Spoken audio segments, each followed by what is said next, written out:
Okay, there we go. That's it. That's the end of my training. It's been a really interesting few days.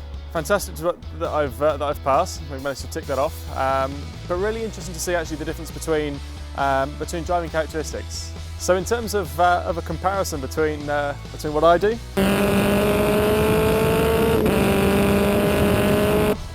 to driving the truck like the one that's behind, the skill set that I have to use to drive this car, it's no different to the skill set you need to be driving a truck. The biggest thing that really surprised me, the forward planning that goes into driving a truck. You're constantly thinking further ahead than what's happening. You're thinking about the next corner, you're thinking about the next roundabout. It's again no different to a race car. You're thinking about 2 corners, 3 corners ahead.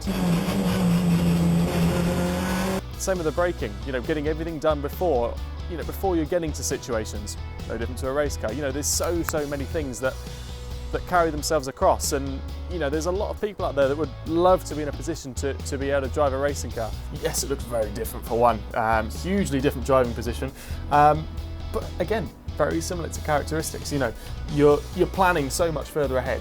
So in a truck, you're thinking far enough down the road to be able to predict anything that's going to happen. Your forward planning is no different to the forward planning you're having in a race car. Let's have a look at this bad boy. We're now in my second home. Again, very different from the race car like we've just spoken about, but principles, like we keep saying about, exactly the same. Steering, brakes, they're a very similar thing. You get used to them. It comes with that little bit of time, a little bit of practice. I mean, reversing with this, I actually found really quite good fun. I'd never done up until I started driving. I'd never done anything with having a big trailer behind the car. And that was one of the cool things, is learning that, planning, looking around, you're observing, what's going on at the time. Having that observation skill and again, forward planning and knowing where the vehicle's going and positioning where you want to position it. I found huge fun actually, really good.